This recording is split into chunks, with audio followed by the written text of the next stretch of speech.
આપણે ઊભા ઊભા જ કે કિચનમાં હંમેશા રહીએ છીએ તો તમારા કાફ મસલ છે, જોઈન્ટ્સ છે કે બધા ઉપર તકલીફ. તો એઝ્યુમ કરો કે મારો કિચન આ છે, પ્લેટફોર્મ અહીંયા છે, તો તમે શું કરો, આને પકડો, કંઈ પણ કરતા હોય, then lift up down, up down, up down, up down. આ તમે કિચન ઉપર કરી શકો છો. સેકન્ડ, માની લો તમારી પાસે બોટલ છે, હેવી બોટલ છે, ઓકે, બોટલ છે, તો શું કરો, રાઈટ લેગને રાખો એન્ડ દેન આ બોટલ 1 લીટરની હોવી જોઈએ. હા, આ નાની છે, 1 લીટરની બોટલ. પોસ્ચર તમારું બરોબર હોવું જોઈએ. આ રીતે પાછળ પાછળ પાછળ જવા દેવાનું. જેટલું પાછળ જશે એટલું જ સારું. ઓકે, દેન 2 બોટલ્સ તમારી પાસે આવી ગઈ. 2 બોટલ્સ આવી ગઈ તો તમે શું કરો, એ જ રીતે, પણ હવે હું શું કરું છું, up down, up down, up down. Okay, now the second thing કે કિચનમાં છો, પ્લેટફોર્મ છે, નીમાં ઘૂંટણમાં બહુ દુખે છે, અપ રાખો, અપ રાખો એન્ડ દેન અહીંયાથી જ અપ ડાઉન, અપ ડાઉન. જેટલું તમારું ની ફ્લેક્સમાં રહેશે, ફિંગર્સ તમારી સામે રહેવું છે, અહીંયાથી ઘૂંટણથી સીધું રહેવું છે. ઓકે, તો જેને પણ નીનો તકલીફ થતી હોય, જેના પણ ક્રેમ્પ્સ થતા હોય, સ્વોલન ફીટ રહેતા હોય, this is the best exercise. And the bar, હવે આ આપણો એરિયા બહુ નાનો છે, યુઝ્યુઅલી આપણું કિચનનું અહીંયા આવતું છે, રાઈટ. જેને પણ સાયટિકા, ઓકે, સાયટિકા છે યા લંબર પેન થતું હોય, તો જસ્ટ એઝ્યુમ કરો કે મારું કિચન અહીંયા છે, વિઝ્યુલાઇઝ કરો, હાથને રાખો, બંને પગને આ રીતે રાખો, okay, and slowly slowly breathing કરો એન્ડ બ્રીધ આઉટ કરીને go down, go down, go down. Okay, આ રીતે રહો. પછી ધીરે ધીરે ધીરે ધીરે ધીરે ધીરે ધીરે ધીરે ધીરે ધીરે ધીરે ધીરે ધીરે ધીરે ધીરે ધીરે ધીરે આ રીતે. Okay, slowly slowly slowly slowly slowly slowly slowly slowly slowly slowly આ, અને 2 એક્સરસાઇઝ કરશો તો તમારા મોટે ભાગનું જે આ છે ને, અહીંયાના બધા જ પ્રોબ્લેમ સોલ્વ થઈ જશે. ઓકે, અને હવે થાય છે કે એનર્જી મારે જોઈએ છે, તો સ્ક્વોટ્સ છે તમારી પાસે. તો શું કરો, તમે અહીંયા ઊભા છો, તમારી પાસે કિચનમાં કોઈ પણ આ રીતે ઊભા રહી જાઓ. ઓકે, સી એકદમ સ્ટીફ કોઈ વસ્તુ રાખો એન્ડ સ્ક્વોટ્સમાં આવી જાઓ. આ રીતે રાખ્યું છે અને સ્ક્વોટ્સમાં આવી જાઓ. પણ માની લો આ રીતે ઇમ્બેલેન્સ થઈ ગયું હમણાં, નો પ્રોબ્લેમ, ખુરશીને લઈ લો.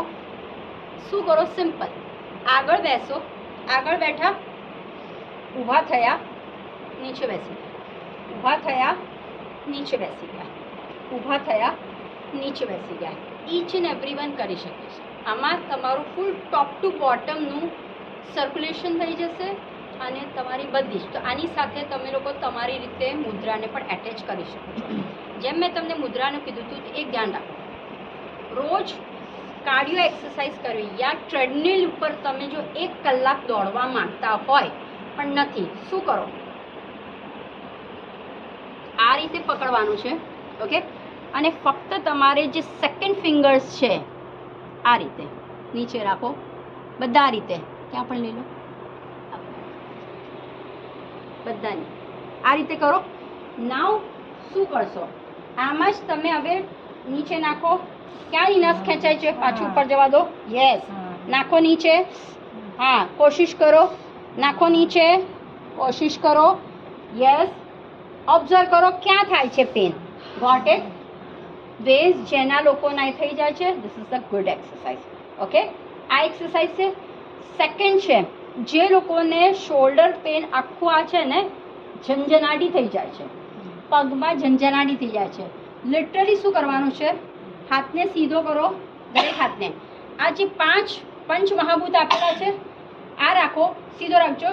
આમ ફ્લેક્સિબલમાં નહીં રાખતા, હાથ પણ કડક, અને એને ખેંચો, ટાઈટ રાખીને ખેંચો, ખેંચો, આખો નહીં જવા દો, ઓપન, આખો નહીં જવા દેતા, ફક્ત આ વેડા સુધી જ ખેંચવાનું છે, આગળના વેડા સુધી ખેંચો, ઓપન કરો અને ફીલ કરો, નસ ઉપર ખેંચો, ઓ બને, પણ કડક રાખવાનું છે. ઓકે, આ થયું. અહીંયાથી ખેંચાશે. સેકન્ડ, હવે હું શું કરું છું, આગળ લઈ જાઉં છું.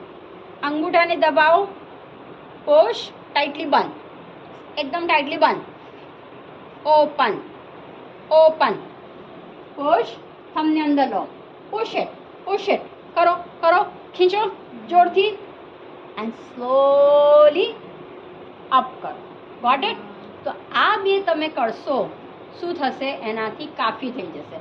એવી જ રીતે પેન છે, પેન હે કિસી કે પાસ? આમાં છે. માની લો તમારા લીવર પોઈન્ટ્સ, ઠીક છે, પોઝ બાજુમાં સડનલી તમે ક્યાંક ગયા છો અને તમને લાગ્યું કે અચાનક કંઈક થઈ ગયું કે થયું. આ થંબ છે, આ મરેડિયન પોઈન્ટ છે, આ થંબ દેખાય છે, આ થંબ દેખાય છે બધાને અહીંયાથી. તમારે આને આ રીતે કરવાનું ચાલુ કરી દેવાનું. ઓટોમેટિક તમને અહીંયા પેનનો મહેસૂસ થશે કે આ થશે એટલે શું થશે, આની જેમ ઘસવાનું છે. આ જોઈ લો, બધા જણ જોઈ લેજો. હું અહીંયાથી પકડીશ,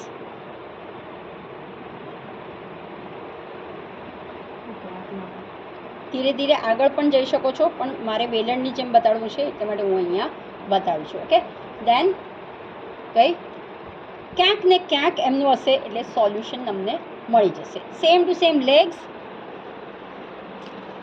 આ તમારો પગ છે, આ જે પણ તમને બતાવેલા છે, આ પોઈન્ટ પછી આ પોઈન્ટ. હવે ધ્યાન રાખો, હું ઉપર જાઉં છું, નીચે જાઉં છું, ઉપર જાઉં છું, નીચે. અહીંયા નીચેથી ઉપર. Got it? અહીંયા હું નીચે જાઉં છું, અહીંયા હું ઉપર આવું છું, અહીંયા હું નીચે જાઉં છું, અહીંયા વાપસમાં ઉપર આવું છું. Got it? તો હું શું કરીશ, અહીંયાથી હું ચાલુ કરીશ, આ રીતે ઉપર આવવાનું, દેન પ્રેસ ઇટ, દેન અહીંયાથી પ્રેસ ઇટ. હવે જો એવું લાગે then you can use hand, fingers ને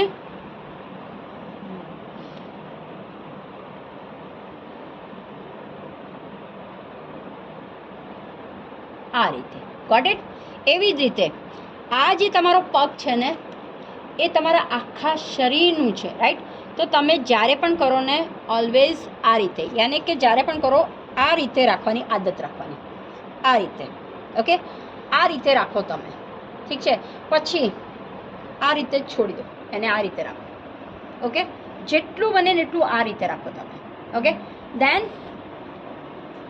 આ રીતે આખું ખેંચો. Got it? ઓકે, તો તમારે શું કરવાનું, આપણે ચાલીએ છીએ ને પહેલાં આ રીતે ચાલવાનું,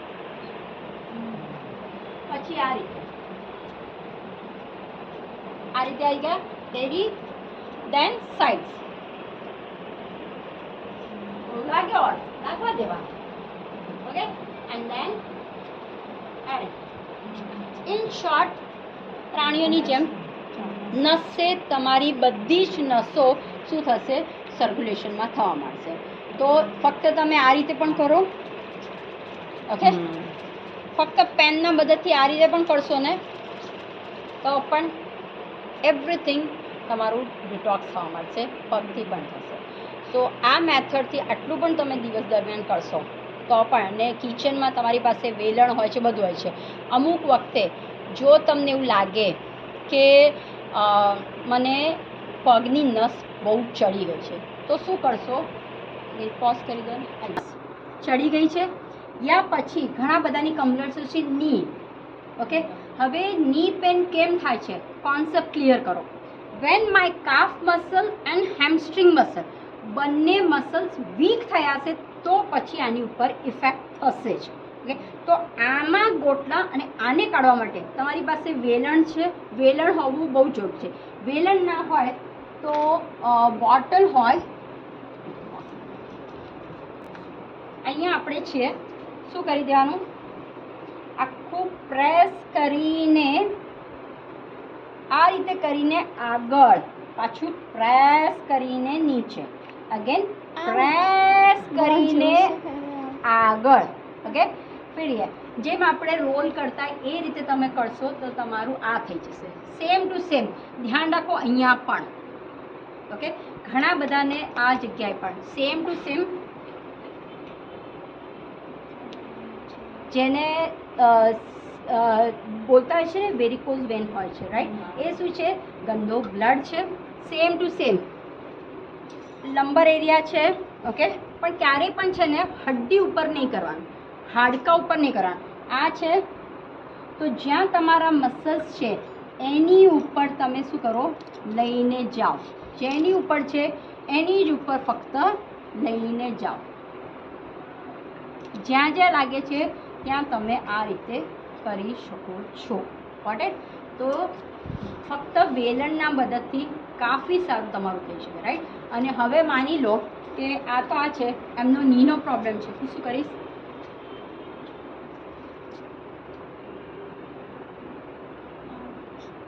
ગોટ ઇટ? આ રીતે કરીશું એટલે શું થશે? આ બંને તમારા મસલ્સ સ્ટ્રેન્થ થશે. મસલ્સ સ્ટ્રોંગ થવા બહુ જરૂરી છે. એટલા માટે આપણે 30 વર્ષની ઉંમર પછી મસલ સ્ટ્રેન્થનિંગની એક્સરસાઇઝ કરવાની છે. જેટલું તમારા મસલ સ્ટ્રોંગ થશે ને તો તમારે પ્રોટીન કામ લાગશે, અધરવાઇઝ દાલ નહીં કામ લાગે. ઓકે?